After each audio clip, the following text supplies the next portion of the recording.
Today, we're training legs. If you've ever had trouble growing your quads, then this is the exercise I would focus on the most. Well,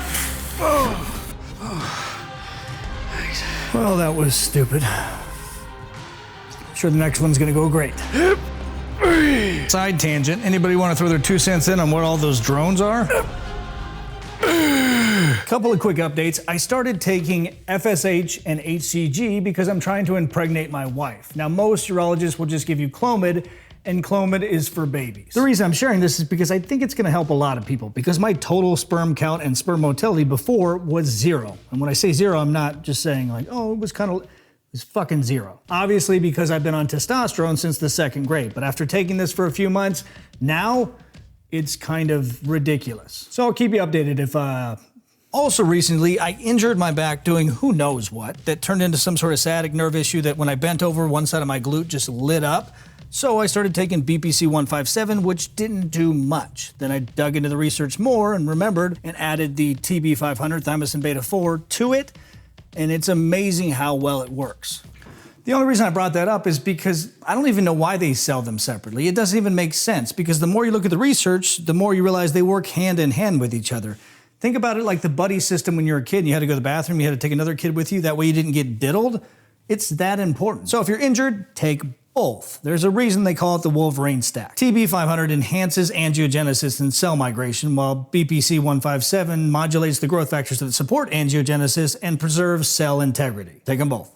Still personally doing an upper-lower split, and we've already gone through an example of an upper day, so I thought this would be a good chance to go through a lower day and go through some specific things that I've been doing that's been working really well for legs. On top of that, I also got a bunch of new shit. These custom Watson dumbbells that are incredibly heavy, and I know it's kind of dorky to get the app logo on there, and I originally submitted a picture of one of my ex's buttholes just to be a dick, but when they sent back the CAD drawing, it just looked like a giant gape, so I figured that's a little too mean. So we went with the app logo. This Ben Pakulski bench that gets thinner on the way up so you can retract your scaps around it, so when you're training chest, you can open that chest up and get a nice deep stretch. Doesn't seem like a big deal, but it's brilliant. A vertical leg press, and I know a lot of people shit on this machine because it limits your range of motion, but this one is special.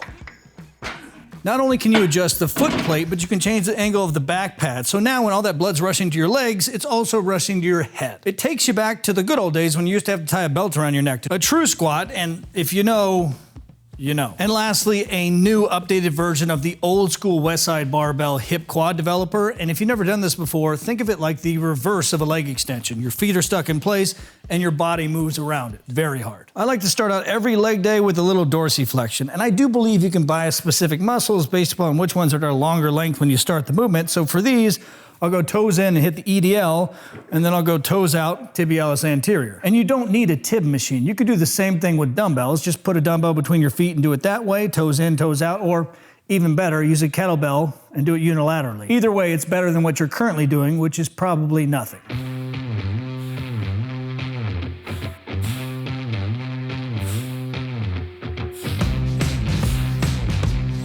One of the unforeseen benefits of having my left calf split in half, specifically the soleus right down the center, and having every calf muscle, including both heads of the gastroc, shrink to half the size, which sucked, was it allowed me to actually take time to figure out what exercises grew it the most, because now it was so small I could actually see a difference. One of them was a seated calf raise that I did unilaterally, where I tried to target each of the gastroc heads by turning the toe in or out, and I know that doesn't make sense because it crosses 2 joints, so it should be more straight leg movements. But maybe it's just because you're locked in, you could focus on it more and then you can actually flex on the outside of your foot, or it's stretching more distally. I don't know, tear your calf and see if it's the same for you.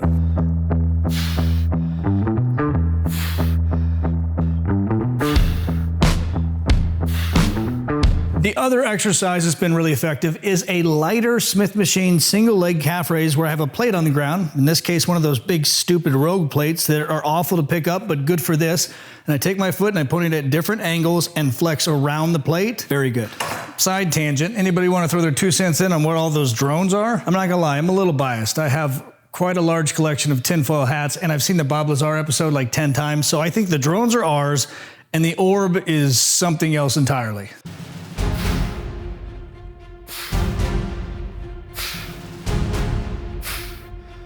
A lot of the newer machines I bought, I put on little sliding pads, make it easier to film. One of my favorite ways to start a leg day, calves aside, when we get into actually hitting the hard shit, is with a seated hamstring curl. When it comes to training, there's a lot of things that are very simple and easy to measure to make sure that you're on the right track and making progress. Are you hitting enough volume? How's your form? Are you just a complete mess, or is it still hitting the intended muscle you're trying to target? But the one thing that's hard to teach more than anything else is intensity. A good question to ask yourself is, how can I do this exercise in a way that I will look forward to the least and I will hate the most? So today on these, instead of doing a straight set or even a drop set, I'm gonna do a rest pause set, but instead of setting the weight down, I'm gonna hold that stretch and just sit there in pain for a while, take a couple deep breaths, go again, rest, but not really rest, it still sucks, and then go again.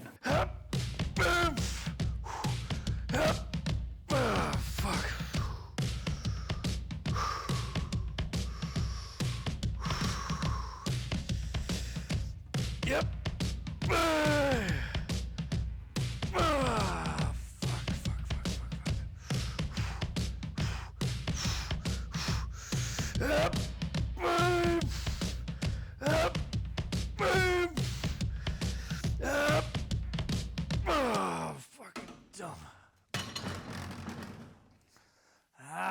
Well, that was stupid. Sure, the next one's gonna go great.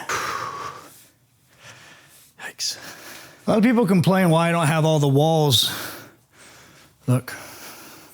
They complain that the gym is never done. For instance, the walls need to be taped and painted, but the problem is they quoted me $3 grand for that. And I can get a Mega Mass linear row for the same, even less than that. Why would I? Who cares? No one's in here but me. I always put holes in the wall. One thing I would love to invest in is to cut a hole in the wall that's like almost like one of those, when you're at the hospital, little pee funnels, and I'll just let it go all the way outside, because I don't like to walk inside to piss, and I usually don't. I usually piss in a water bottle.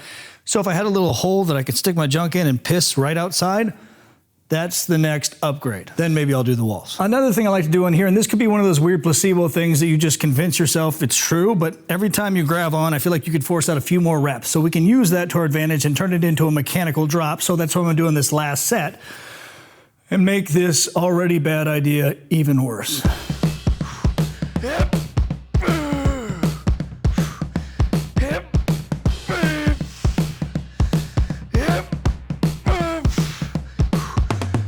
If you've ever had trouble growing your quads, then this is the exercise I would focus on the most. I would program every single leg day a quad dominant Bulgarian split squat. It allows you to focus on one leg at a time so you can see how screwed up your form is. You're gonna notice that one ankle is less mobile than the other ankle, your one hip is tight, your knee isn't tracking like it's supposed to, and no wonder your quads are growing at different rates, but also sometimes not even at all, because you're dropping into your hip and getting more glute when you should be getting more quad, but it translates to every other quad exercise. So if you can fix it here, it will translate to everywhere else. Now, obviously, I'm gonna use this machine that very few people have. Me, Sean Clarita, some old lady probably still has it in her garage and hasn't died yet and given it back to the world that deserve it. But the Smith version is just as good. It just takes a little bit more to set it up. This one has a built-in angle on the actual platform.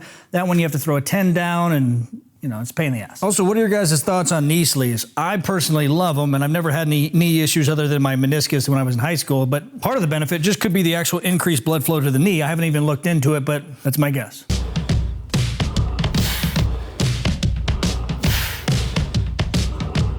Recently, I just ran into a kid in Vegas, and he was like, "Oh my God, I've watched your videos. I love all the knowledge you give, and da da da da. Where did you go to school?" I had to break it to the kid that, I mean, if you've seen any of my first videos, you'll know that I was just spitting anecdotal bullshit, and I had no idea what I was talking about because I didn't.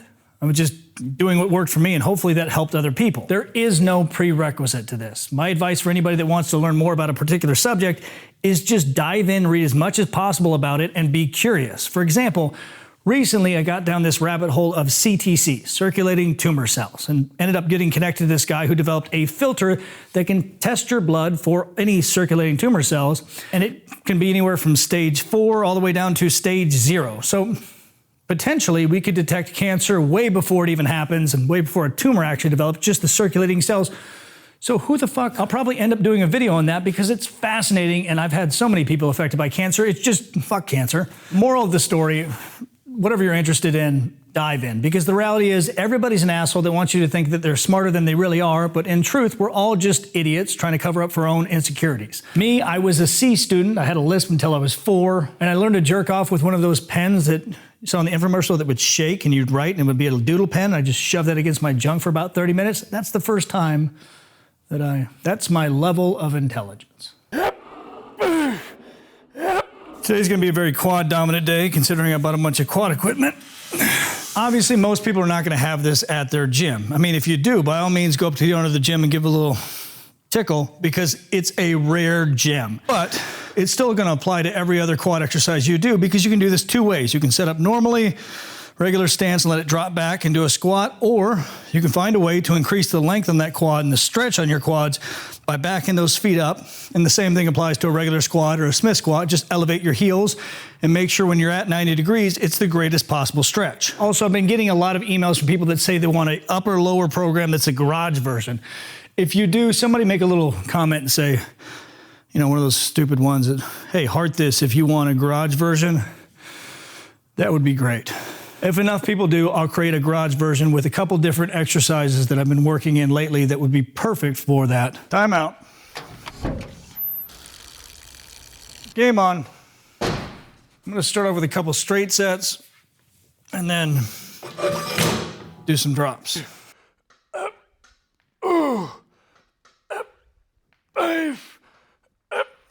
Still fairly light, so it doesn't count, but still hurts. If you've never trained legs in your socks, I would try it unless you are gonna get kicked out of your gym. The one thing you're gonna notice is, holy shit, do I do a lot of weird stuff with my feet. Like when I'm trying to drive my knees out, I'll catch myself rolling on the outsides of my feet, which obviously is bad. It'll just keep you more aware of what the hell's going on, because when they're in your shoes, you don't realize, but you're screwing up all the time.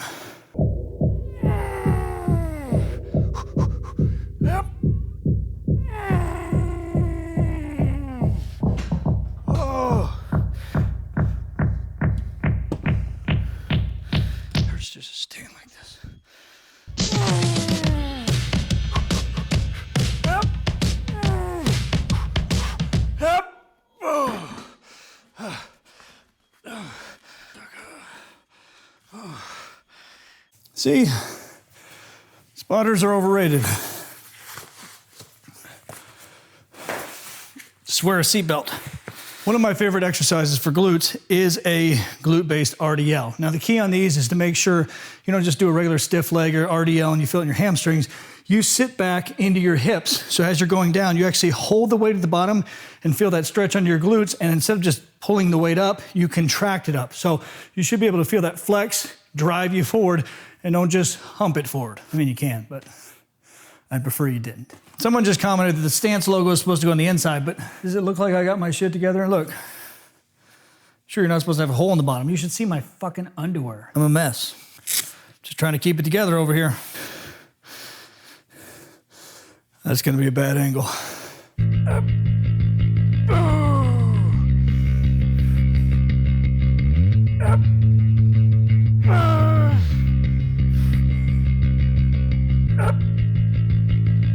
All right, let's finish up with this bastard, and you can see what a crazy machine this is. Especially the way I do it, where I barely drop my hips to put as much pressure on the quads as possible and then pull myself up.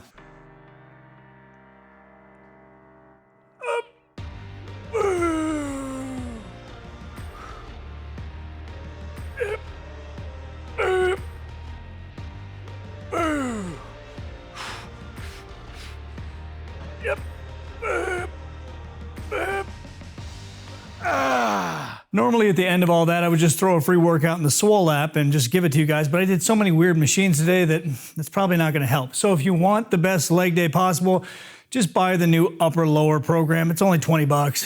If you need the garage version and enough people comment and they want it, give me a week. All right, I'm gonna do this one more time and then I'm gonna go piss some blood. Ooh.